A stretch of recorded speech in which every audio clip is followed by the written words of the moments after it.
बेटा राइबोसोम पढ़ना हम लोगों को, ये जो है नेकेड सेल ऑर्गेनेल है, सेल के अंदर पाया जाता है और जहां पाया जाता है आपने पढ़ा है जिसे प्रोटीन फैक्ट्री आप सेल कहते हैं। आप सारे लोग अच्छे से जानते हैं। जैसे आपके घर में जो है खाना कौन बनाता है? मम्मी बनाती है ना खाना, मम्मी यम्मी यम्मी खाना बनाती हैं। ऐसे ही सेल में राइबोसोम कौन बनाता है, प्रोटीन कौन बनाता है? ये सेल ऑर्गेनेल है राइबोसोम।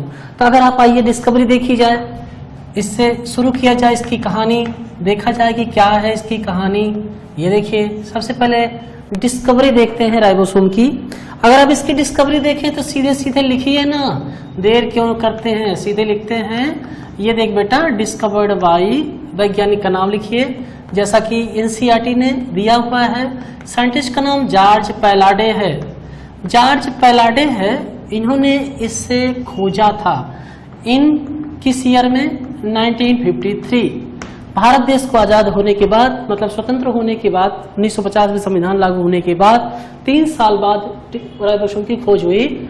हेंस, इसीलिए hence it is called as, इसे कहते हैं hence it is called as Palade particles. इसे हम लोग पैलाडे पार्टिकल्स कहते हैं। ये देखिए, hence called as Palade particles. तो राइबोसोम की जो खोज है इसे जॉर्ज पैलाडे ने किया, आप ये समझें। Discovered by George Palade 1953, hence it is called as Palade particles. 1953 में जॉर्ज पैलाडे ने इसकी डिस्कवरी की, इसलिए इसको हम लोग पैलाडे पार्टिकल्स कहते हैं। अगर आपको इसको दूसरा कमेंट लिखना है तो तुरंत आप लिखें कि सर देखिए इसके बारे में ये सबसे इंपॉर्टेंट बात है कि ये नेकेड सेल ऑर्गेनेल है। नेकेड सेल ऑर्गेनेल मतलब ये हुआ कि एक ऐसा सेल ऑर्गेनेल है जिसके ऊपर कोई मेम्ब्रेन नहीं है। जैसे आपने पढ़ा है कि सेल में 3 तरह के सेल ऑर्गेनेल हैं। ऐसे सेल ऑर्गेनेल हैं जिनके ऊपर 2 मेम्ब्रेन है, डबल मेम्ब्रेन बाउंड है, mitochondria, chloroplast, single membrane bound है। और ये ऐसा सेल ऑर्गेनेल है जिसके ऊपर कोई मेम्ब्रेन नहीं है। जिनके ऊपर कोई मेम्ब्रेन नहीं है उन्हें नेकेड सेल ऑर्गेनेल कहते हैं या उन्हें फॉल्स सेल ऑर्गेनेल कहते हैं। अगर आपसे कोई पूछे फॉल्स सेल ऑर्गेनेल किसे कहते हैं तो आपको बताना है सर ये वो ऑर्गेनेल हैं जिनके ऊपर कोई मेम्ब्रेन नहीं। अगर आपको मैं ऐसे पॉइंट याद कराऊं कि कौन कौन से सेल ऑर्गेनेल हैं जो नेकेड हैं, ये पॉइंट वाली बात है। तो अगर हम लोग नेकेड सेल ऑर्गेनेल देखें, ये देखिए नेकेड सेल ऑर्गेनेल देखें, आपको यहाँ ये बात नोटिस करनी है सेल के अंदर कौन कौन से नेकेड सेल ऑर्गेनेल है, नाम लिख दीजिए। सबसे पहले है राइबोसोम, ये नेकेड सेल ऑर्गेनेल है। दूसरा नाम लिख दीजिए सेंट्रियोल है, जो सेंट्रियोल होता है एनिमल सेल में जिससे डिवीजन होता है वो है राइबोसोम है, सेंट्रियोल है। और न्यूक्लियस के अंदर पड़ा हुआ न्यूक्लियोलस है। ये 3 ऐसे सेल ऑर्गेनेल हैं, ये 3 ऐसे सेल ऑर्गेनेल हैं जो नेकेड सेल ऑर्गेनेल है जिनके ऊपर कोई मेम्ब्रेन नहीं पाई जाती है। तो आप देखिए नेकेड सेल ऑर्गेनेल कहते हैं, फॉल्स सेल ऑर्गेनेल कहते हैं। अगर आपको ये बात क्लियर करनी है तो ऐसे सेल ऑर्गेनेल जिनके ऊपर कोई मेम्ब्रेन नहीं है हम उन्हें कहते हैं कि ये देखिए, लिखिए present in both prokaryotic and eukaryotic cell. Present in both prokaryotic and eukaryotic cell. ये जो सेल ऑर्गेनेल है ये दोनों सेल में पाए जाते हैं, मतलब जो प्रोकैरियोटिक सेल भी है जो यूकैरियोटिक सेल है वो दोनों में पाया जाएगा। जिनके ऊपर कोई मेम्ब्रेन नहीं है वो दोनों सेल में पाए जा सकते हैं। अब आप सोचेंगे सर वो तीनों पे इसका मतलब प्रोकैरियोटिक यूकैरियोटिक पाए जाएंगे, नहीं। उसमें राइबोसोम तो पाया जाता है प्रोकैरियोटिक यूकैरियोटिक में, लेकिन जो सेंट्रियोल है एनिमल सेल में पाया जाता है और न्यूक्लियोलस केवल यूकैरियोटिक सेल में पाया जाता है। प्लांट और एनिमल्स दोनों में पाया जाता है। तो आप देखिए ये दोनों सेल में पड़े हैं। क्या हम कौन सा पढ़ा है हम लोग बाद में देखेंगे। और इसके बारे में सबसे खास बात है कि ये स्मॉलेस्ट सेल ऑर्गेनेल है, स्मॉलेस्ट सेल ऑर्गेनेल है, स्मॉलेस्ट सेल ऑर्गेनेल है। ये देखिए स्मॉलेस्ट सेल ऑर्गेनेल है and highest in number cell के अंदर इसकी संख्या ज्यादा है। आपको ध्यान रखना है इस सेल ऑर्गेनेल की साइज छोटी है, मतलब छोटी साइज का है, लेकिन सेल में इसकी संख्या सबसे ज्यादा है। तो आपको ये बात भी रखनी है दिमाग में अपने, ताकि आपसे कोई गलती ना हो। और भी देख लीजिए जो प्रोटीन सिंथेसाइजिंग सेल्स हैं, जो प्रोटीन बनाने वाली सेल्स हैं, प्रोटीन सिंथेसाइजिंग सेल्स हैं, प्रोटीन सिंथेसाइजिंग सेल्स हैं, उनमें राइबोसोम्स एबंडेंटली पाए जाते हैं। जिन सेल्स में प्रोटीन पाई जाती है, जो सेल्स ज्यादा से ज्यादा प्रोटीन के प्रोडक्ट बनाती हैं, उसमें राइबोसोम्स एबंडेंटली पाए जाते हैं। इसका आपको ध्यान रखना है, इंपॉर्टेंट है। प्रोटीन सिंथेसाइजिंग सेल्स में राइबोसोम की संख्या ज्यादा होगी। भाई कॉमन सेंस की बात है, जब राइबोसोम की संख्या ज्यादा होगी तभी तो प्रोटीन ज्यादा बनेगी, ये तो सिंपल सी बात है। अब आप एक बात देखिए, मैंने कहा कि प्रोकैरियोटिक और यूकैरियोटिक सेल दोनों में पाई जाती हैं। अगर आपसे कोई पूछे किस सेल में राइबोसोम नहीं पाए जाते हैं, तो आपको यह ध्यान रखना है कि mature RBC of human do not have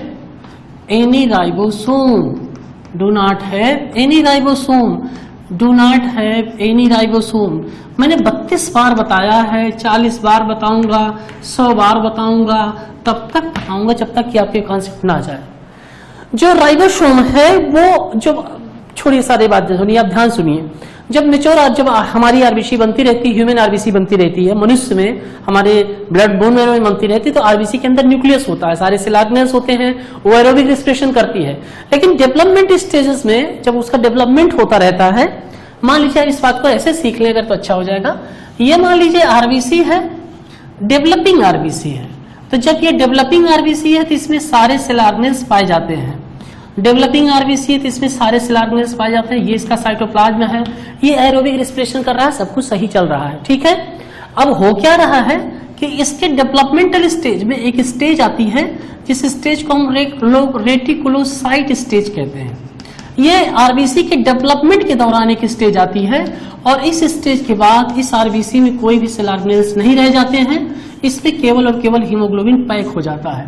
ये आरबीसी है मैच्योर आरबीसी, ये मैच्योर आरबीसी है, इसके अंदर कोई भी सेल ऑर्गेनेल नहीं है, और ये आरबीसी अगले 120 दिन तक ह्यूमन के अंदर जिंदा रहेगी। इसका मतलब मैच्योर आरबीसी में कोई सेल ऑर्गेनेल नहीं पाए जाते हैं। इसका बात ध्यान रखना है, इसमें किसी भी प्रोटीन की फॉर्मेशन नहीं होगा, कोई प्रोटीन सिंथेसिस नहीं होगी, कोई भी बात नहीं होगी। तो मैंने आपको क्या पढ़ाया, सबसे पहले डिस्कवरी पढ़ाई। इसे अगर आपको ये तो पहले सबसे बात जो आपने पढ़ा हुआ है ऑलरेडी, ये बात तो जरूर लिख दीजिए कि सर इसे प्रोटीन फैक्ट्री ऑफ सेल कहते हैं, प्रोटीन फैक्ट्री ऑफ सेल कहते हैं। ये भी लिख दीजिए, क्योंकि आप ऑलरेडी ये बात पैदा होने के बाद ही आपके आसपास के लोग आपको पढ़ाते हैं, गाय जानवर भैंस सब पढ़ाते हैं। जब आप राइबोसोम लिखते हैं तो राइबोसोम आप दो लिखते हैं, एक लिखते हैं 70S और एक लिखते हैं 80S। बोलिए हाँ। अगर हम इसकी यूनिट की बात कर लें या मेजर की बात कर लें, तो इसमें आखिर यस क्या है? अगर हम यस को देखें तो इसमें जो ये यस है, ये सेडिमेंटेशन कोएफिशिएंट है, इसे कहते हैं सेडिमेंटेशन कोएफिशिएंट कहते हैं। पहले ये बात समझिए। या इसी को एक साइंटिस्ट हैं जिनका नाम है सेप्टबर्ग, वैज्ञानिक का नाम देख लें, सेप्टबर्ग नाम है, सेप्टबर्ग कोएफिशिएंट कहते हैं। इन्होंने सबसे पहले इसके इस यूनिट पे काम किया था, और ये जो यस है ये एनसीईआरटी कहती है इट इनडायरेक्टली, मैं लिख रहा हूं एनसीईआरटी मिलाइएगा, इट इनडायरेक्टली मेजर्स क्या क्या, size and density of ribosome. यह राइबोसोम की साइज और डेंसिटी के बारे में एक्सप्लेन करता है। इसका मतलब यह हुआ कि जो राइबोसोम्स हैं उनमें किसकी साइज बड़ी है, उसमें 80S बड़ा है, 70S छोटा है। तो आपको ध्यान रखना है कि यस का मतलब क्या हुआ, यस का मतलब हुआ सेडिमेंटेशन कोएफिशिएंट या सेप्टबर्ग कोएफिशिएंट, जो राइबोसोम के इनडायरेक्टली, ध्यान रखिए डायरेक्टली नहीं लिखा है, इनडायरेक्टली लिखा है, दो चीजों के बारे में एक्सप्लेन करता है, साइज के बारे में और डेंसिटी के बारे में एक्सप्लेन करता है। ध्यान रखना इस चीज का। यस का मतलब हुआ सेडिमेंटेशन कोएफिशिएंट, जो राइबोसोम के साइज और डेंसिटी को इनडायरेक्टली एक्सप्लेन करता है, इसका ध्यान रखना है आपको। आइए राइबोसोम की ओरिजिन के बारे में देखते हैं कि राइबोसोम की ओरिजिन कहाँ होती है।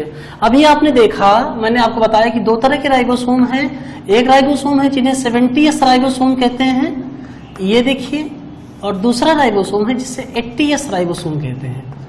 70S राइबोसोम और 80S राइबोसोम है। अगर आप इनकी ओरिजिन की बात करें, तो इसकी ओरिजिन है फ्रॉम साइटोप्लाज्म ऑफ सेल, मतलब जहां पर भी रहेगा इसका फॉर्मेशन उस सेल का साइटोप्लाज्म करेगी, फ्रॉम साइटोप्लाज्म ऑफ सेल। और इसकी जो होती है ओरिजिन वो न्यूक्लियोलस से होती है, न्यूक्लियोलस ऑफ सेल। मतलब आपको मैं बताऊं न्यूक्लियोलस ऑफ सेल, इसी न्यूक्लियोलस को हम लोग राइबोसोम की फैक्ट्री कहते हैं, राइबोसोम की फैक्ट्री कहते हैं। ये देखिए, राइबोसोम को तो प्रोटीन की फैक्ट्री कहते हैं, लेकिन न्यूक्लियोलस को राइबोसोम की फैक्ट्री कहते हैं। आपको ये बात दिमाग में सेट कर लेनी है कि 70s राइबोसोम जो होता है साइटोप्लाज्म से, उसकी ओरिजिन होती है। 80s राइबोसोम की ओरिजिन न्यूक्लियोलस ऑफ सेल से होती है। न्यूक्लियोलस कहाँ पे है? न्यूक्लियस के अंदर है, वहां से इसका फॉर्मेशन होता है। तो ये इसकी ओरिजिन है। अगर हम इसके टाइप की बात करें तो टाइप इसके जनरली 2 हैं। अगर आप इसकी टाइप बात करते हैं तो एक राइबोसोम है जिसे हम लोग 70s राइबोसोम कहते हैं, ये पहला इसका टाइप है। अब इस 70s राइबोसोम ये पहला टाइप है। अगर आप 70s राइबोसोम की लोकेशन देख लें कि सेल के अंदर कहां पर पड़ा है, तो आप अच्छा इस 70s राइबोसोम को हम लोग प्रोकैरियोटिक राइबोसोम भी कहते हैं। पहली बात तो आप ये जान लें, प्रोकैरियोटिक राइबोसोम कहते हैं। इसी 70s राइबोसोम को हम लोग प्रोकैरियोटिक राइबोसोम कहते हैं। इसी का एक नाम और है माइटोराइबोसोम है। मान लो कोई आपसे पूछता है कि इसका नाम क्या है, माइटोराइबोसोम है। ये देखिए, पहले आप इसके नाम देख लीजिए। बाय द वे अगर कोई पूछता है तो इसे हम लोग माइटोराइबोसोम कहते हैं। अब ये 70s राइबोसोम है कहाँ पे? अगर आपको ये बात बनानी है तो आप ऐसे एक सेल बना दीजिए, ऐसे सेल बनाइए। यहाँ पे लिखिए कि सर ये जो सेल है, इस सेल का नाम प्रोकैरियोटिक सेल है। प्रोकैरियोटिक सेल मतलब ये हुआ कि इस सेल में न्यूक्लियस नहीं है। आप यहाँ पर एक ऐसी न्यूक्लियस बनाइए, इस न्यूक्लियस का नाम लिखिए कि इसे इंसिपिएंट न्यूक्लियस कहते हैं। कौन सा न्यूक्लियस कहते हैं? आप बोलिए कि इसे इंसिपिएंट न्यूक्लियस कहते हैं। लिख दिया आपने। इसके अंदर ये डीएनए पड़ा हुआ है, ये देखिए, ये इसके अंदर डीएनए पड़ा हुआ है। और ये देखिए इसमें ये पड़ा हुआ है प्लाज्मिड, ये पड़ा हुआ प्लाज्मिड। अब ये सेल की स्ट्रक्चर पढ़ा रहा हूं, अभी मैंने राइबोसोम नहीं पढ़ाया आपको। अब मैं क्या करता हूं कि इस पिंक चाक से राइबोसोम की लोकेशन दिखाता हूं। अगर आप इस बाहर वाली मेम्ब्रेन को प्लाज्मा मेम्ब्रेन मान रहे हैं तो इसी प्लाज्मा मेम्ब्रेन से अटैच है हमारा 70s राइबोसोम।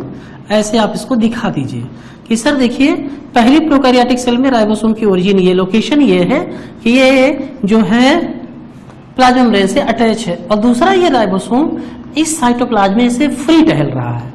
अगर आप इन दोनों राइबोसोम को लिखें, ऐसे हेडिंग लिख लीजिए, लिखिए 70s राइबोसोम है। तो अगर मैं आपसे कहूं कि ये राइबोसोम जो ये 70s राइबोसोम है, ये प्रोकैरियोटिक सेल में पाया जाता है, तो आप कहेंगे अच्छा सर प्रोकैरियोटिक सेल में पाया जाता है। हम कहें हाँ भाई, प्रोकैरियोटिक सेल में कहाँ कहाँ पाया जाता है सर, ये भी बताइए। तो हमने कहा कि सर ये 2 जगह पे है। तो पहली जगह कौन सी है? अगर मैं आपसे पूछूं, पहली जगह है कि फ्री इन साइटोप्लाज्म। एक तो ये साइटोप्लाज्म में फ्रीली पाया जा रहा है, फ्री इन साइटोप्लाज्म, ये पहली लोकेशन है। और दूसरा अगर आपको इसकी लोकेशन लिखना है तो आप लिखेंगे sir attached with plasma membrane, attached with plasma membrane. ये 2 जगह पाया जा रहा है किस सेल में? आप ध्यान रखें, ये प्रोकैरियोटिक सेल में इसकी 2 लोकेशन है, इसीलिए शायद इसको प्रोकैरियोटिक राइबोसोम कहते हैं। अब ये प्रोकैरियोटिक सेल की लोकेशन हो गई। अगर आप राइबोसोम की लोकेशन यूकैरियोटिक सेल में देखना चाहते हैं, मान लीजिए आप चाहते हैं कि नहीं सर मुझे यूकैरियोटिक राइबोसोम को भी देखना है, तो आप ऐसे यूकैरियोटिक राइबोसोम लिखेंगे ऐसे कि सर ये यूकैरियोटिक राइबोसोम पहले आप लिख लीजिए। अगर यूकैरियोटिक राइबोसोम को मैं बताऊं, चाहे आप इसे यूकैरियोटिक राइबोसोम कहते हैं या चाहे इसे आप साइटोराइबोसोम कहते हैं। साइटोराइबोसोम इसलिए कहते हैं क्योंकि ये साइटोप्लाज्म में पाया जाता है। ये कौन सा राइबोसोम है भाई? पहले इसका नाम लिखिए सर ये 80s राइबोसोम है। यस मैंने बता दिया, सेडिमेंटेशन कोएफिशिएंट होता है सिंपल सा। जैसे आप किसी को एक सुंदर सी निगाह से देखते हैं, गाय के छोटे से बछड़े को आप प्यार की निगाह से देखते हैं, मोहब्बत की निगाह से देखते हैं, उसी मोहब्बत की निगाह से इस सेल को देखिए, मजा आएगा आपको। अगर आपको इस सेल को देखना है, आप पहले सेल का नाम लिखिए, लिखिए ये यूकैरियोटिक सेल है। अगर ये यूकैरियोटिक सेल है, ये देखिए, तो आप फटाफट काम करना शुरू करिए। सबसे पहले इसमें तो न्यूक्लियस बना दीजिए, बनाइए न्यूक्लियस, बनाना तो पड़ेगा ही न्यूक्लियस, बिना बनाए कल्याण नहीं है मेरे दोस्त। न्यूक्लियस से फिर आप एक काम करिए, ऐसे बनाइए ऐसे, और आप इसका नाम लिखना शुरू करिए कि अरे सर आप तो एंडोप्लाज्मिक रेटिकुलम बनाने का सोच रहे हैं। जी हाँ, हम बिल्कुल सोच रहे हैं। अब आपने क्या किया, ये भी बना रहे हैं जवाब, यहाँ पर बस थोड़ा सा बनाइए। अब इसमें और भी सारे काम हम लोगों को करना है ना, सेल तो छोटी सी बेचारी है। ये देखिए, आप यहाँ पर ऐसे माइटोकॉन्ड्रिया बना दीजिए, लिख दीजिए कि सर ये माइटोकॉन्ड्रिया है, पूरी बात लिखनी है बिना संकोच के। इंफॉर्मेशन आपने पढ़ा है कि खराब इंफॉर्मेशन या इनकम्प्लीट इंफॉर्मेशन बड़ी खतरनाक होती है, आप इसका पूरा ध्यान रखना है।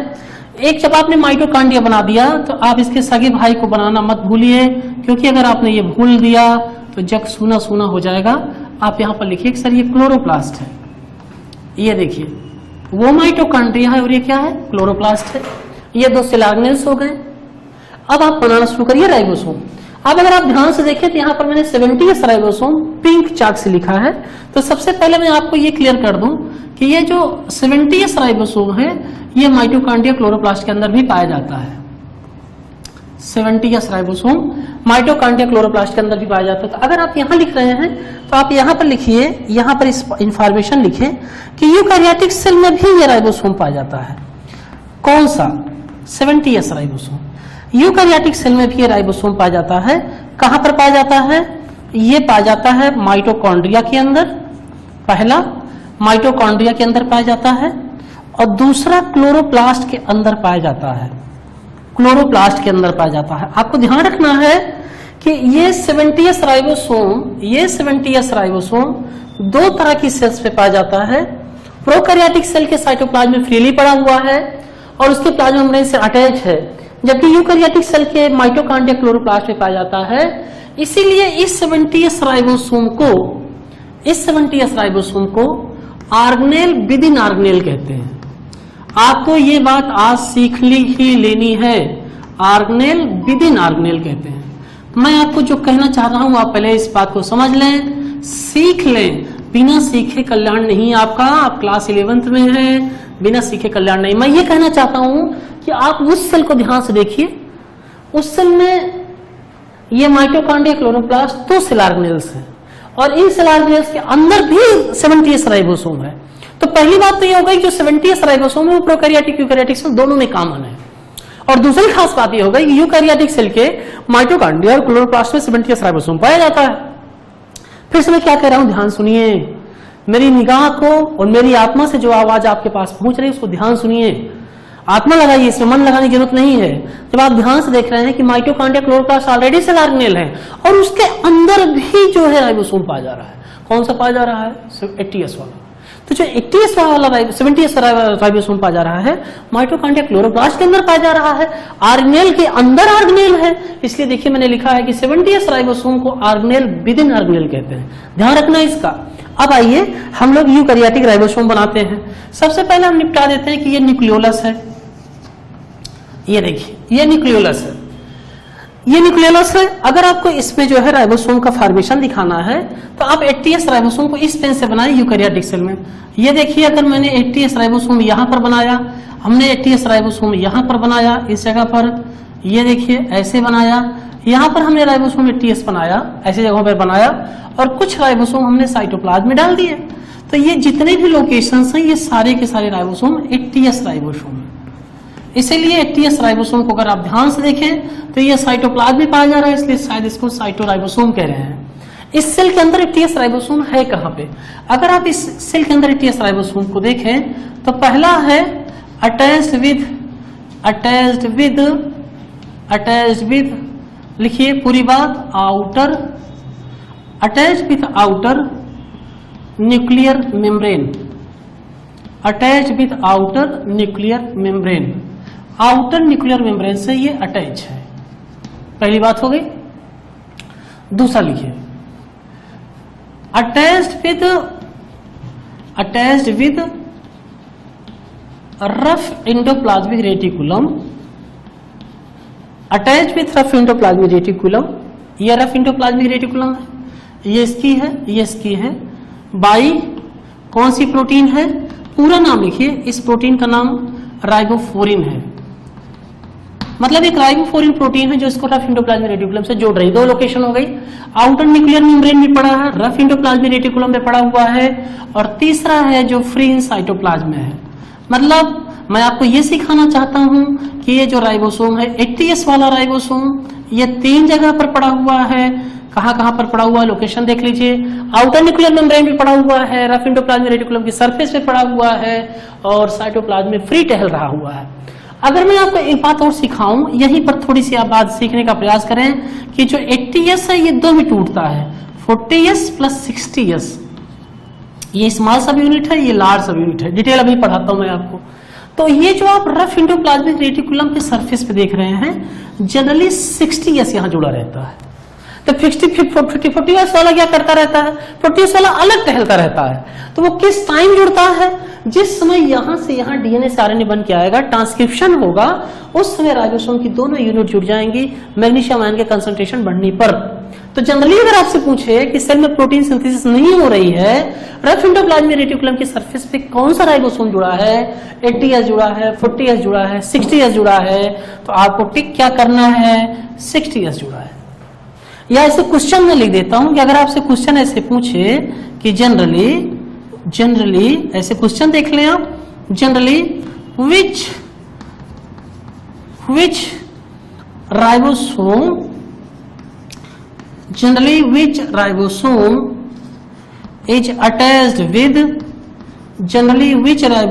is attached with, ऐसे लिख लीजिए, attached with rough endoplasmic reticulum.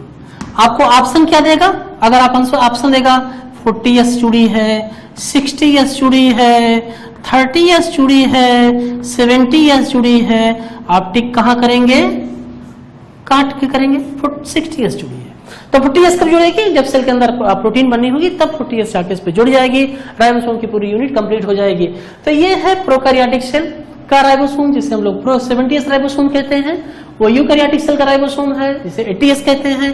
ध्यान रखना है कि 70s राइबोसोम प्रोकैरियोटिक सेल के साइटोप्लाज्म में पाया जाता है और यूकैरियोटिक सेल के माइटोकॉन्ड्रिया क्लोरोप्लास्ट के अंदर पाया जाता है।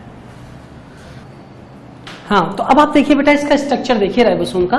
राइबोसोम के स्ट्रक्चर अगर आप देखेंगे तो किसी भी राइबोसोम में, अगर कोई भी राइबोसोम है तो उसमें 2 सब यूनिट होती है। सिंपल सी बात है कि किसी भी राइबोसोम में 2 सब यूनिट होती है, कोई भी राइबोसोम है तो एक उसकी जो सब यूनिट होती है उसको लार्ज सब यूनिट कहते हैं। पहली बात तो आप ये समझें, कॉमन सेंस की बात है, जो यूनिट बड़ी होती होगी उसको लार्ज सब यूनिट कहते होंगे, कॉमन सेंस की बात है। और जो बड़ी बात छोटी वाली होती होगी उसको क्या कहेंगे, बहुत कॉमन छोटा भाई भाई स्मॉल सब यूनिट है। मतलब कोई भी राइबोसोम में 2 सब यूनिट है, आपको मैं सिंपली बता रहा हूं। तो अगर मैं सिंपली बता रहा हूं तो आप ये देखिए कि अगर आप ये देखिए कि ये राइबोसोम है, जैसे मान लीजिए आपने कहा सर 70s राइबोसोम है, तो अगर 70 है तो इसकी जो लार्ज सब यूनिट है वो 50s है और जो छोटी सब यूनिट है वो 30s है। ऐसे 80s टाइप राइबोसोम जो होता है उसकी जो बड़ी सब यूनिट है उसे 60s कहते हैं, छोटी वाली जो सब यूनिट है उसे 40s कहते हैं। अगर आप इसी का फिगर दिखाना चाहते हैं तो ऐसे दिखा दीजिए कि यहाँ लिख दीजिए कि सर ये लार्ज सब यूनिट है, हमने ये भी लिख दिया भाई, चलो भाई तुम कहते हो तो मैं लिख ही देता हूँ, तो बच्चे हो तुम। ये देखो ये क्या है, स्मॉल सब यूनिट है, बोलो हाँ, बोलो क्या, हाँ ये स्मॉल सब यूनिट है, ये लार्ज सब यूनिट है। अगर स्मॉल सब यूनिट की तरफ आपने यहाँ 30s लिखा, यहाँ पर आपने 50s लिखा, तो आपने इसको घेर क्या क्या लिखा, 70s लिखा। अगर आपने यहाँ पर 40s लिखा और यहाँ पर आपने 60s लिखा, तो इधर घेर के आप क्या लिखेंगे, 80s लिखेंगे। कितनी सिंपल सी बात है, सोचो इतना सिंपल तो रोटी नहीं होती जो आप चबा चबा के खाते हैं, पिज्जा नहीं होता यार, पिज्जा। ये देखो तो ये 30s 50s मिला के 70s बनाती है, 40s 60s मिला के क्या बनाती है, 80s का फॉर्मेशन करती है। अगर आपको और भी सीखना है, तो ये आप सीखिए कि जो ह्यूमन होता है, या आप यहाँ देखिए, अगर आप ऐसे देखिए कि स्मॉल जो सब यूनिट होती है, जो स्मॉल सब यूनिट है, पहले आप बेसिक बात देख लो, डिटेल बात सिखाऊंगा। स्मॉल सब यूनिट में 3 चीज होती है। अगर आप स्मॉल सब यूनिट बनाना चाहते हैं तो ये स्मॉल सब यूनिट है, इसका ये जो एरिया होता है इसे हेड कहते हैं, इसका जो ये एरिया होता है इसे बेस कहते हैं, और इसका जो बीच का एरिया होता है इसे क्लेफ्ट कहते हैं। ये देखिए, मतलब स्मॉल सब यूनिट ऐसे दिखाई पड़ती है, जैसे आप सिर पे टोपी लगा के मेरा नाम जोकर ऐसे करते नहीं है। तो छोटी सब यूनिट है जिसे हेड बेस क्लेफ्ट कहते हैं। अगर आप इसके लार्ज सब यूनिट को बनाने का सोच रहे हैं, वैसे तो आपको सोचना ही पड़ेगा, ये क्योंकि आप बायो में आ गए, आप डॉक्टर बनना चाहते हैं। तो अगर आप इसके लार्ज सब यूनिट को बना के सोच रहे हैं, बाइक में अगर आप सोच रहे हैं तो ऐसे बना दीजिए, ये ऐसे बना दीजिए। यहाँ पर लिखिए कि जो उभरा हुआ पार्ट है, इस पार्ट को प्रोटूबेरेंस कहते हैं। लिख दीजिए कि इस पार्ट का नाम क्या है, प्रोटूबेरेंस है। ये जो इसका पार्ट है इसे हम लोग रिज कहते हैं, RIDGE, और ये जो नीचे का पार्ट है इसे स्टॉक कहते हैं।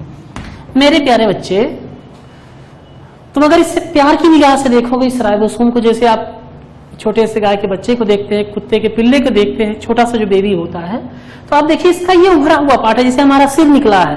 तो अगर ये मान लीजिए ये 3 फीट का है और ये 2 फीट का है, तो टोटल हाइट कितनी आनी चाहिए, 5 फीट, लेकिन 5 फीट आएगी नहीं। जैसे आप सिर में टोपी डालते हैं तो टोटल हाइट कितनी आएगी आपकी, मान लीजिए हाइट 5.5 फीट की, टोपी 1.5 फीट की है, तो हाइट आनी चाहिए 7 फीट, लेकिन 7 फीट नहीं आएगा, वो 7.25 फीट ही आएगा। तो और कहाँ गया, आपकी जो टोपी है वो सिर के अंदर घुस जाएगी, तो जब ये घुसेगी तो सिर उसमें घुसेगा, टोपी इधर घुसेगी, तो वो एरिया तो कम होगा ना। इसी तरह से 50-30 जोड़ की जो 80 आना चाहिए मैथमेटिक्स के हिसाब से, वो 70 आता है, क्योंकि जो इसका क्लेफ्ट है इसके प्रोटूबेरेंस में घुस जाता है। मतलब सेम लाइक दिस, अगर आप ऐसे देखें, ये इसका प्रोटूबेरेंस है, ये ऐसा, ये लार्ज सब यूनिट है, और इसके स्मॉल सब यूनिट में ऐसे आके देखिए, ऐसे ये घुस जाता है। इस तरह से ये कंप्लीट राइबोसोम बन जाता है। तो अगर इसकी दोनों यूनिट जब जुड़ जाती है तो 50 के अंदर 30 घुस जाता है। जब दोनों घुस जाते हैं तो ये जो 50-30 जोड़ के 70 आना चाहिए, 60-40 जोड़ के 100 आना चाहिए, वो नहीं आता है, बल्कि आ जाता है कितना आ जाता है, ये आ जाता है 80s आ जाता है। तो आपको इसका ध्यान रखना है, दोनों यूनिट के कारण ऐसा होता है। एक बात मैं आपको बता दूं, स्पेशल बात है, वेरी इंपॉर्टेंट है, पहले मैं लिख दूं, बहुत ही इंपॉर्टेंट बात है, क्योंकि आपसे हो सकता है बात पूछे कि जो माइटोकॉन्ड्रिया ऑफ ह्यूमन है, सिर्फ आपको एक छोटी सी बात बताता हूं, ध्यान से सुनिए। माइटोकॉन्ड्रिया ऑफ ह्यूमन है, माइटोकॉन्ड्रिया ऑफ ह्यूमन है, इसके राइबोसोम में इसके यहाँ 55s राइबोसोम पाया जाता है। कौन सा राइबोसोम पाया जाता है, 55s राइबोसोम पाया जाता है, ये ध्यान रखना है। और इस 55s राइबोसोम की छोटी सब यूनिट है 25s और बड़ी सब यूनिट है 35s। इसका ख्याल रखना है, आपको ध्यान रखिएगा।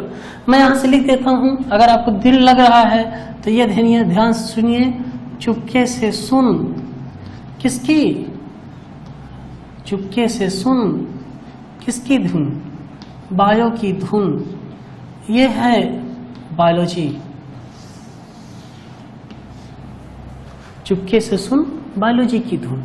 तो आप देखिए, ये चुपके से सुनना है, कान में धीरे से घुस जाएगा आपके, और आपकी बात समझ में आ जाएगी कि ह्यूमन के माइटोकॉन्ड्रिया में 55s राइबोसोम पाए जाते हैं, जिसमें 25s और 35s की 2 सब यूनिट होती है।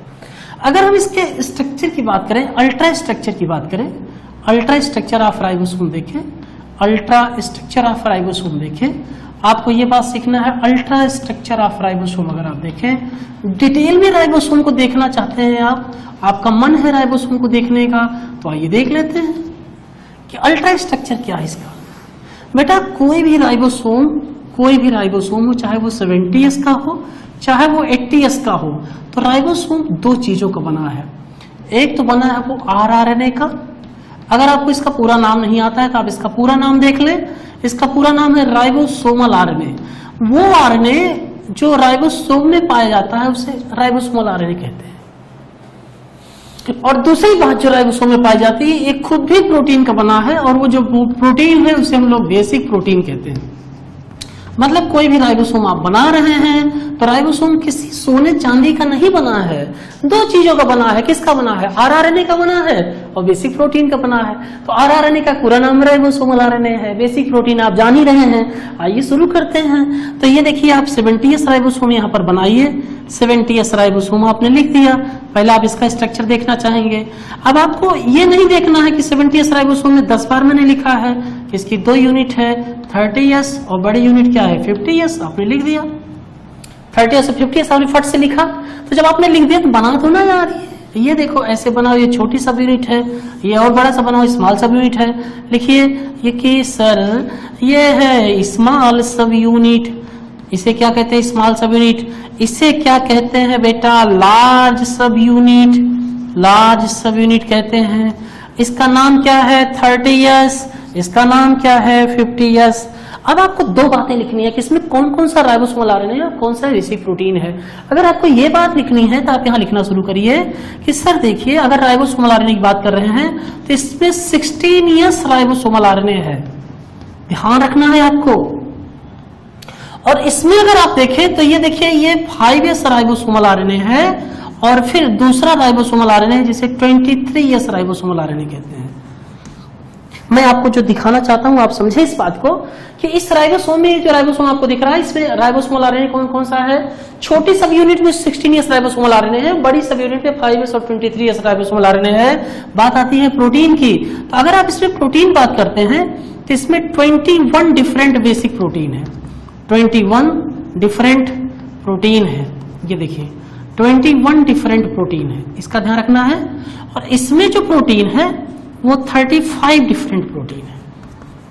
ये अगर इसकी संख्या घट बढ़ भी जाती है तो आपको दिक्कत नहीं होनी चाहिए, ध्यान रखना है इसका।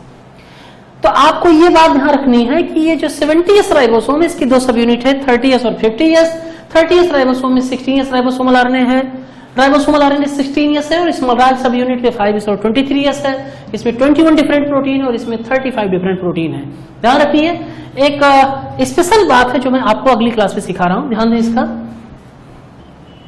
चलो भाई, तो देखो 80s राइबोसोम अगर हम दूसरा वाला देखते हैं, ये देखिए मैंने यहाँ लिखा कि ये 80s राइबोसोम है। अगर आप 80s राइबोसोम के बारे में देखें तो इस 80s राइबोसोम में दो सब यूनिट है। अगर आप 80s देखते हैं तो इसकी छोटी सब यूनिट को 40s कहते हैं, बड़ी सब यूनिट को 60s कहते हैं। अगर आप इसी बात को ऐसे बना दें, लिख दें इसी पे, ऐसे बड़ा सा बना दें कि भाई ये देखिए ये स्मॉल सब यूनिट है इस राइबोसोम की 80s वाले की स्मॉल सब यूनिट है, इधर लिख दीजिए सर ये 40s है। ये इसकी लिखिए कि सर ये लार्ज सब यूनिट है, यहाँ लिखिए कि ये इसकी लार्ज सब यूनिट है, लार्ज सब यूनिट है, इसका नाम लिखिए कि सर ये 60s राइबोसोम है। तो अगर आप 60-40 जोड़ते हैं तो फिर वही पुरानी बात आ गई 80s राइबोसोम आ जाएगा। तो अगर आप इसमें प्रोटीन देखना चाहते हैं तो इसमें देखिए यहाँ पर जो प्रोटीन है, जो RRN वाली प्रोटीन है, ये RRN वाली प्रोटीन है 18s राइबोसोमल आरएनए।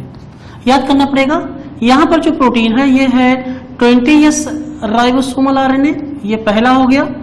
दूसरा है 5.8s राइबोसोमल आरएनए, ये इसका दूसरा आरएनए है। और तीसरा है 5s राइबोसोमल आरएनए। अगर आपको ये याद करने में तकलीफ हो रही है, कैसे याद करेंगे? ये पूरा जो राइबोसोम आपने बनाया ये कौन सा बनाया? आप कहेंगे सर 80s बनाए हुए हैं। तो 80s अगर आप बनाइए तो देखिए इसके भी लास्ट में 8 है, यहाँ भी 8 है और यहाँ भी है 18, 28, 5.8 में सब लास्ट में क्या है 8। जिंदगी में आप कभी नहीं भूलेंगे, गलती हो ही नहीं सकती है। अगर इसमें आप बेसिक प्रोटीन की बात करें चाहें तो इसमें 34 डिफरेंट बेसिक प्रोटीन है, 34 डिफरेंट बेसिक प्रोटीन है। याद होगी नहीं छोड़ दीजिएगा, परेशान मत होइएगा, प्रोटीन की संख्या नहीं पूछी जाती है। और इसमें लिखिए कि इसमें 45 डिफरेंट बेसिक प्रोटीन है, डिफरेंट बेसिक प्रोटीन है, 45 डिफरेंट बेसिक प्रोटीन है। ये बात आपको ध्यान रखना है। ये बात ध्यान से आप सुनिए, यहाँ मैं वेरी इंपॉर्टेंट लिख रहा हूँ, शायद कोई बात जरूरी होगी तभी मैं लिख रहा हूँ। एक टर्म होता है जिसे हम लोग राइबोजाइम कहते हैं। पहले इस टर्म का मतलब समझें, राइबोजाइम क्या है। अगर आप ध्यान से देखें तो राइबो माने राइबोसोम्स और जाइम टर्म लगता है एंजाइम के बाद में। एंजाइम का फंक्शन क्या है कि हमारी बॉडी में जो रिएक्शंस हो रही हैं वो रिएक्शंस के रेट की तो बढ़ा रही है तो घटा रही हैं। तो राइबोजाइम मतलब वो ये हुआ कि when RNA act as catalyst, when RNA act as catalyst, अगर आरएनए कैटलिस्ट जैसा काम करने लगता है तो उसे हम लोग राइबोजाइम कहते हैं। ये एंजाइम तो है क्योंकि कैटलिस्ट जैसा बिहेव कर रहा है, लेकिन ये when RNA act as a catalyst. अगर एग्जांपल पूछे तो ये देखिए 23s राइबोसोमल आरएनए। अगर मैं पूछूं किस सेल में है तो आप कहेंगे सर ये बैक्टीरिया के केस में, मतलब प्रोकैरियोटिक सेल में, इसे हम लोग राइबोजाइम कहते हैं। अगर आपसे कोई पूछे प्रोटीनियस है नॉन प्रोटीनियस है, आप कहेंगे क्या सर मजाक कर रहे हैं कि आप सुबह सुबह दोपहर शाम जब भी है तो अब यार प्रोटीनियस थोड़ी है, तो आरएनए है ना यार, तो आरएनए प्रोटीन थोड़ी है।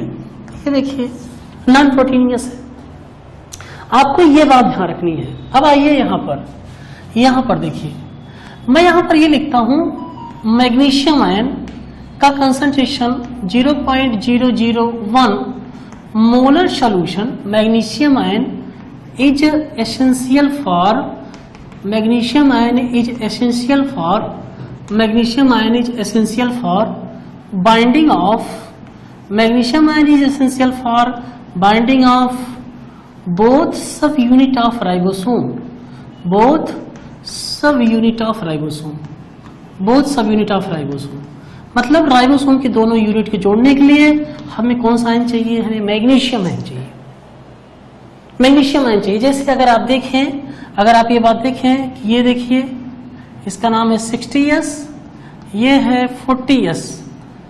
अगर आपको इन दोनों को जोड़ना है शेल के अंदर, इन दोनों यूनिट को जोड़ना है, तो सेल के अंदर मैग्नीशियम आयन का कंसंट्रेशन चाहिए 0.001 मोलर सोल्यूशन। जब ऐसा होगा तो आपके शेल के अंदर 60-40 जोड़ के 80S राइबोसोम मिल जाएगा।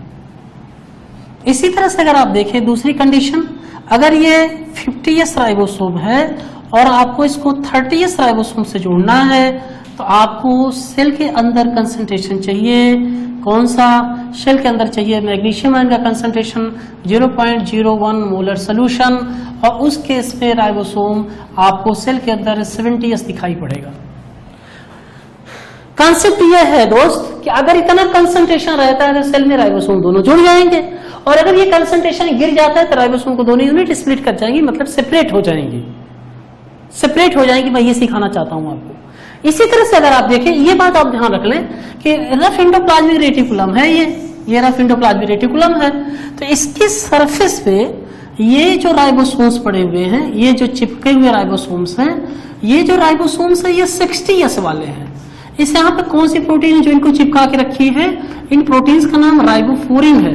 तो जनरल कंडीशन में जब प्रोटीन नहीं बन रही है तो इस रफ एंडोप्लाज्मिक रेटिकुलम की सरफेस पे 60S राइबोसोम जुड़े हुए हैं। तो 40S कब जुड़ेंगे, जब सेल में मैग्नीशियम का कंसंट्रेशन इतना हो जाएगा। ये कब हो जाएगा, जब सेल में न्यूक्लियस से डीएनए से आरएनए बन के सेल के अंदर आएगा, तब ऐसा कंसंट्रेशन हो जाएगा। लेकिन अगर यही concentration, if magnesium ion concentration, आप एक अगली बात देखें, इंक्रीजेस 10 टाइम्स, ये देखिए अगर किसी भी तरह से मैग्नीशियम आयन का कंसंट्रेशन 10 गुना बढ़ जाता है, 10 टाइम्स बढ़ जाता है, if magnesium ion concentration increases 10 times, तब क्या होगा, 10 टाइम्स अगर हो जाता है तो आप ऊपर देखें, ये देखिए ये कौन सा राइबोसोम है, 70S है। यहां लिखिए ये राइबोसोम भी कौन सा है, 70S है। ये दो 70S राइबोसोम है। कंसंट्रेशन मैग्नीशियम आयन का 10 गुना बढ़ गया, तो अगर 10 गुना का कंसंट्रेशन मैग्नीशियम आयन का बढ़ गया तो ये 0.01 मोलर सोल्यूशन हो गया। इस केस में आप देखें ये जो 70S और 70S है, ये 100S राइबोसोम का डाइमर बना देंगे। मतलब ये हुआ कि अगर कंसंट्रेशन इतना है तो ये बनेगा, इससे घट गया तो दोनों खुल जाएंगे। लेकिन अगर ये कंसंट्रेशन 10 गुना बढ़ गया सेल के अंदर, तो राइबोसोम की 70-70S मिलकर 100S का डाइमर बना लेंगे। ठीक इसी तरह से देख बेटा, ये 80S राइबोसोम है, इससे देखिए बेटा ये 80S राइबोसोम है, और ये दोनों राइबोसोम्स जुड़ के ऐसे यहाँ देखिए ये मैग्नीशियम आयन का कंसंट्रेशन है, ये 0.01 मोलर सोल्यूशन है।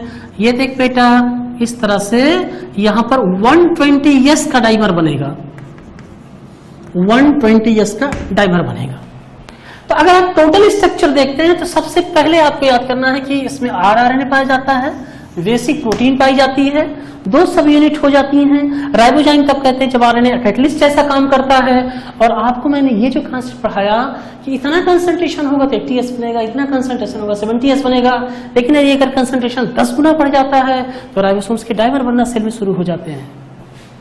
फंक्शन ऑफ राइबोसोम देखते हैं हम लोग। फंक्शन ऑफ राइबोसोम में अगर आप देखें, जैसा आपने पहले पढ़ा हुआ है कि राइबोसोम को हम लोग प्रोटीन फैक्ट्री ऑफ सेल कहा जाता है। ये है राइबोसोम का फंक्शन, इसे हम लोग प्रोटीन फैक्ट्री ऑफ सेल कहते हैं। ये है सबसे सिंपल सी बात है, ये आप सबको आता है, तो ये चलिए मैं लिख देता हूँ क्योंकि आपको आता है। दूसरा होता है कि राइबोसोम वाइटलोजेनेसिस करता है। थोड़ा सा हम लोग सब्जेक्ट के अंदर घुसेंगे थोड़ा अच्छा लगेगा, खूबसूरत विषय है ये। तो वाइटलोजेनेसिस माने होता है फॉर्मेशन ऑफ योग। योग क्या होता है हम आपको सिखाते हैं।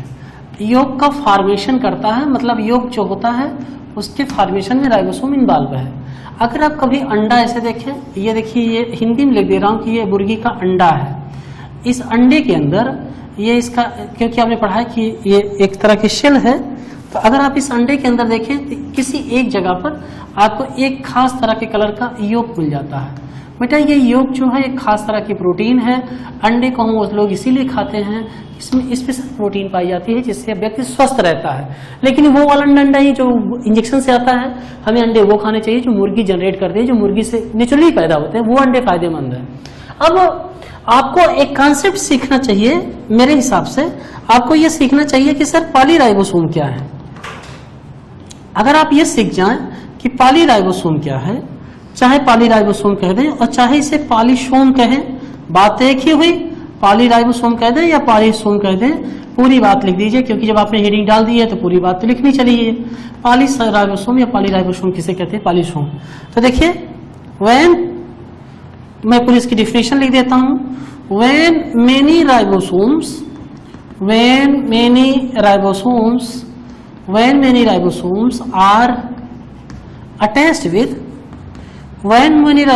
are attached with, पूरी बात कर लीजिए, attached with single thread of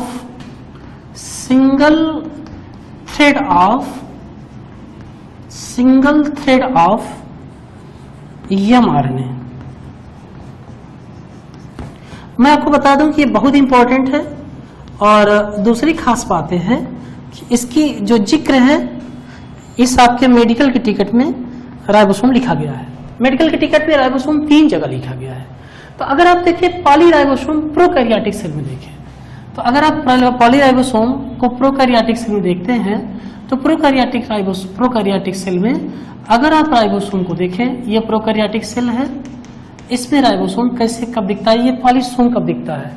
तो मैं आपको बता दूं प्रोकैरियोटिक सेल में पॉलीराइबोसोम परमानेंट होता है। पॉलीराइबोसोम परमानेंट होता है, मतलब चाहे प्रोटीन बन रही हो और या न बन रही हो, ये आपको हमेशा दिखाई पड़ेगा। पॉलीराइबोसोम परमानेंट होता है। अगर आप यूकैरियोटिक सेल देख रहे हैं, यूकैरियोटिक सेल, तो यूकैरियोटिक सेल में पॉलीराइबोसोम है, polyribosome can be seen during protein synthesis. ये देखिए, ये आपको दिखाई पड़ेगा जिस समय प्रोटीन की सिंथेसिस हो रही है, तभी आपको दिखाई पड़ेगा। पहले ये बात हम लोग लिख लें, फिर एक्सप्लेनेशन करते हैं। अगर आप इन दोनों कॉन्सेप्ट को समझना चाहते हैं तो आप एक ऐसे सेल बना दीजिए, ये यहां पहले सेल का नाम लिख लीजिए कि सर ये प्रोकैरियोटिक सेल है। अगर आपने इसे प्रोकैरियोटिक सेल लिखा, तो ये देखिए इसका ये डीएनए है। तो आपने एक कॉन्सेप्ट यहां पर थोड़ा सा और सीखना पड़ेगा। पहले आप इस बात को सीख लें कि ये जब आप सीख लेंगे तो आपको बात पूरी तरह समझ में आएगी कि जब डीएनए है तो डीएनए से अगर डीएनए बनता है तो इसे रिप्लिकेशन कहते हैं। मतलब अगर इस सेल में डीएनए से डीएनए बनेगा तो इसे रिप्लिकेशन कहेंगे। अगर इस डीएनए से आरएनए का फॉर्मेशन होता है, तो इसे ट्रांसक्रिप्शन कहते हैं। तो इसे हम लोग ट्रांसक्रिप्शन कहते हैं। और इस आरएनए से जब प्रोटीन का फॉर्मेशन होता है तब हम इसे ट्रांसलेशन कहते हैं। ये देखिए, अब आप देखिए डीएनए से डीएनए बनेगा रेप्लिकेशन, डीएनए से आरएनए बनेगा ट्रांसक्रिप्शन और आरएनए से प्रोटीन बनेगी ट्रांसलेशन। ये जो तीनों प्रक्रिया हैं, डीएनए से डीएनए बनना, ये भी इसी के साइटोप्लाज्म होगा क्योंकि न्यूक्लियस तो है नहीं। डीएनए से आरएनए बनेगा तो ये भी साइटोप्लाज्म होगा। ये आरएनए जो होता है ये ऐसे आएगा सेल में। इस आरएनए की पोलैरिटी 5 प्राइम टू 3 प्राइम है। इस राइबोसोम में नीचे छोटी यूनिट बड़ी राइबोसोम की, ऊपर बड़ी यूनिट, फिर छोटी यूनिट, फिर बड़ी यूनिट, ऐसे अरेंज हो जाती है। मतलब अगर आपको पॉलीराइबोसोम बनाना है तो आप ऐसे यहाँ पर बनाएंगे कि सर देखिए ये एमआरएनए है। एमआरएनए की पोलैरिटी हमेशा 5 प्राइम टू 3 प्राइम होती है। ये एमआरएनए जब डीएनए से बन के आता है तो राइबोसोम की छोटी यूनिट नीचे, बड़ी यूनिट ऊपर, फिर छोटी यूनिट ऊपर नीचे, बड़ी यूनिट ऊपर, छोटी यूनिट नीचे, बड़ी यूनिट ऊपर, इस तरह से छोटी बड़ी और छोटी बड़ी एक स्ट्रक्चर बनता है। और इसी स्ट्रक्चर को हम लोग पॉलीराइबोसोम कहते हैं। ये देखिए, तो आपको प्रोकैरियोटिक सेल में ये स्ट्रक्चर हमेशा दिखाई पड़ेगा, चाहे प्रोटीन बननी हो और चाहे न बननी हो।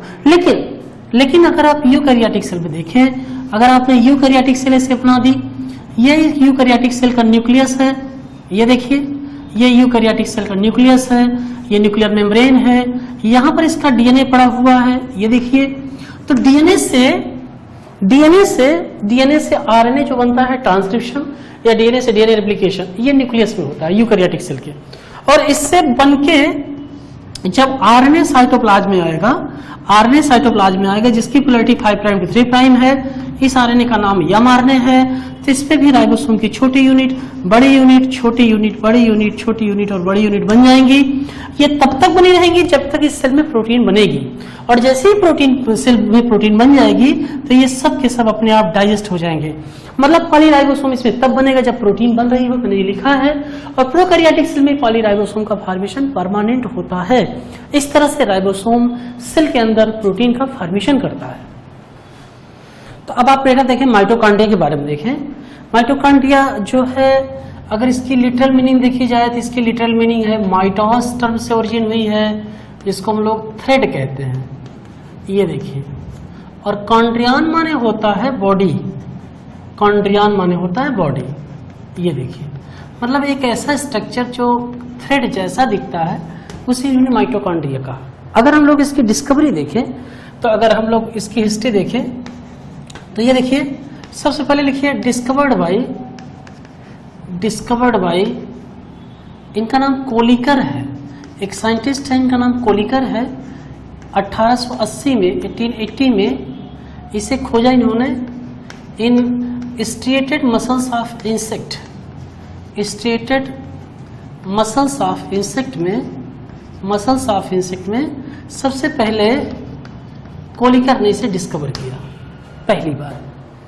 दूसरी बात अगर आप देखें, इसकी दूसरी बात अगर आप देखें तो एक साइंटिस्ट थे, अल्टमैन नाम है उनका। अल्टमैन ने क्वाइंड इट, इसे नाम दिया बायोप्लास्ट टर्म दिया 6 साल बाद 1886 में। एक साइंटिस्ट है कोलिकर, ये कोलिकर जो है बायोप्लास्ट है। एक साइंटिस्ट है जिनका नाम है सी वेंडा नाम है, सी वेंडा, ये साइंटिस्ट है, सी वेंडा नाम है इनका। C Benda called it mitochondria, C Benda ने इसे माइटोकॉन्ड्रिया कहा, C Benda called it mitochondria and stained with, colour किया, डाई दी इसको, स्टैंड विद क्रिस्टल वायलेट। ये वो डाई है क्रिस्टल वायलेट जिससे माइटोकॉन्ड्रिया को सेल के अंदर कलर करते हैं, स्टेन देते हैं, कलर देते हैं, जिससे माइटोकॉन्ड्रिया अपने आप को रिप्रेजेंट करता है। तो हिस्ट्री इसके बारे में इतनी है कि कोलिकर ने 1880 में, मतलब 1880 में इसे जो है स्टेटेड मसल्स ऑफ इंसेक्ट में खोजा। अल्टमान ने इसे बायोप्लास्ट कहा, सी वेंडा ने इसे सबसे पहले माइटोकॉन्ड्रिया कहा और इसे क्रिस्टल वाले डाई से कलर किया। किसी भी सेल में आपको मान लीजिए किसी ने पूछा कि कॉन्ड्रियोम क्या होता है, देखिए क्वेश्चंस हैं, उन क्वेश्चंस को हम लोग सॉल्व नहीं करेंगे तो हम गड़बड़ कर देंगे। तो अगर कॉन्ड्रियोम देखें तो कॉन्ड्रियोम जो है वो है total amount of cell, total amount of mitochondria in cell. किसी भी सेल के अंदर माइटोकॉन्ड्रिया की टोटल अमाउंट को, total amount of mitochondria in a cell, किसी भी सेल में टोटल अमाउंट माइटोकॉन्ड्रिया की जितनी होगी उस टोटल अमाउंट को हम लोग कॉन्ड्रियोम कहते हैं। याद कर लीजिए। दूसरी बात, कॉन्ड्रियोम आपने याद कर लिया। तीसरी बात, माइटोप्लास्ट भी इसे कहते हैं। तो माइटोप्लास्ट कब कहते हैं ये भी आप सीख जाए तो अच्छा होगा। ये डबल सेल ऑर्गेनेल है। अगर आप ऐसे सीधे लिख लीजिए इक्वेशन टाइप का कि माइटोकॉन्ड्रिया के अगर आप आउटर मेम्ब्रेन को निकाल दें, माइटोकॉन्ड्रिया के आउटर मेम्ब्रेन को अगर आप निकाल देते हैं, माइटोकॉन्ड्रिया के आउटर मेम्ब्रेन को निकाल देते हैं तो जो बचता है उसे माइटोप्लास्ट कहते हैं। एक बात और देख लीजिए, यह सेकेंड लार्जेस्ट सेल ऑर्गेनेल है। लिख ही रहे हैं तो लिखते रहिए, सेकेंड लार्जेस्ट सेल ऑर्गेनेल है, सेकेंड लार्जेस्ट सेल ऑर्गेनेल है। आपको ये ध्यान रखना है, ये आप पॉइंट लिख लीजिए, सेकेंड लार्जेस्ट सेल ऑर्गेनेल है। इसके बारे में और भी सारे कमेंट हैं, अगर आप यहाँ देखें सेकेंड लार्जेस्ट सेल ऑर्गेनेल है। अगर आपसे कोई पूछे कि क्लोरोप्लास्ट, आप ये सुन लें, ये इस क्लोरोप्लास्ट और माइटोकॉन्ड्रिया में बड़ा कौन है, तो क्लोरोप्लास्ट और माइटोकॉन्ड्रिया में क्लोरोप्लास्ट बड़ा है, माइटोकॉन्ड्रिया छोटा है। मैं ये लिख देता हूं, ये बड़ा है, ये बड़ा है साइज में और ये छोटा है। ऐसा इसलिए है कि इसको, क्योंकि इसको इलेक्ट्रॉन माइक्रोस्कोप से देखा जा सकता है। अगर आप इसे देखें तो इसे हम लोग इलेक्ट्रॉन माइक्रोस्कोप से देख सकते हैं, इलेक्ट्रॉन माइक्रोस्कोप से इसे हम लोग देख सकते हैं, इलेक्ट्रॉन माइक्रोस्कोप से देख सकते हैं, इसीलिए हम लोग इसे बड़ा सेल ऑर्गेनेल कहते हैं। ये बात एनसीईआरटी में है, लिखा हुआ है, इसलिए हम इसको हिंदी में आपको एक्सप्लेन कर रहे हैं। क्लोरोप्लास्ट माइटोकॉन्ड्रिया में क्लोरोप्लास्ट पड़ा हुआ है, माइटोकॉन्ड्रिया छोटा है, क्योंकि क्लोरोप्लास्ट और माइटोकॉन्ड्रिया उसके जो है हम लोग इलेक्ट्रॉन माइक्रोस्कोप से देख सकते हैं। और देखिए, इससे हम लोग सेमी ऑटोनॉमस सेल ऑर्गेनेल कहते हैं, सेमी ऑटोनॉमस सेल ऑर्गेनेल कहते हैं, सेमी ऑटोनॉमस सेल ऑर्गेनेल कहते हैं। आपसे कोई पूछे ऐसा क्यों है, तो अगर आपसे कोई ये पूछता है कि ऐसा क्यों है, तो आप लिखिए ऐसा इसलिए है क्योंकि it has oven genomic system, इसका अपना खुद का जीनोमिक सिस्टम है। It has oven genomic system, इसका अपना खुद का डीएनए आरएनए डीएनए है, इसलिए इसको हम लोग सेमी ऑटोनॉमस सेल ऑर्गेनेल कहते हैं। एक और बात लिखिए, बिजीएस्ट सेल ऑर्गेनेल है। आप सो रहे हैं और आपका हार्ट काम कर रहा है, हार्ट में जो एटीपी का प्रोडक्शन हो रहा है कौन कर रहा है, ये देखिए बिजीएस्ट सेल ऑर्गेनेल है। इसी कारण जिया क्या हो जाए, जिया धड़क धड़क जाए। ये जो जिया धड़क जा रहा है, ये जो जिया धड़क रहा है, वो जिया क्यों धड़क रहा है, क्योंकि ये माइटोकॉन्ड्रिया उसको धड़का रहा है। मतलब माइटोकॉन्ड्रिया काम करना बंद किया, आपका जीवन समाप्त हो गया। सब मोह माया है, सब क्या है, मोह माया है, सब खत्म हो जाएगा। तो ये बिजीएस्ट सेल ऑर्गेनेल है। और भी आप देख सकते हैं, इसे पावर हाउस ऑफ सेल कहते हैं। ये सब बेसिक बातें हैं, पावर हाउस ऑफ सेल कहते हैं, पावर हाउस ऑफ सेल कहते हैं। ये आपने छोटी क्लास में पढ़ा है, अब आपको इससे काम नहीं चलना है। इससे और भी नाम देते हैं, लिख लो ना यार, एटीपी मील कहते हैं, या इसे सेलुलर फर्नेस कहते हैं, सेलुलर फर्नेस कहते हैं। ये देखिए खूब सारे नाम हैं, जितना मन कहे आप लिख लें, सेलुलर फर्नेस कहते हैं। या इसे हम लोग एक नाम और लिख लें आप, इसे हम लोग कहते हैं साइट ऑफ सेलुलर रिस्पायरेशन। जो सेल में रिस्पायरेशन हो रहा है, जो एटीपी बन रही है, उसका फॉर्मेशन कौन करता है, उसका फॉर्मेशन राइबोसोम करते हैं। ये सारी इसकी बेसिक बातें हैं जो आपको आनी चाहिए, बिना इसके आपका कल्याण नहीं है। तो आपको ये सारी बातें आनी चाहिए।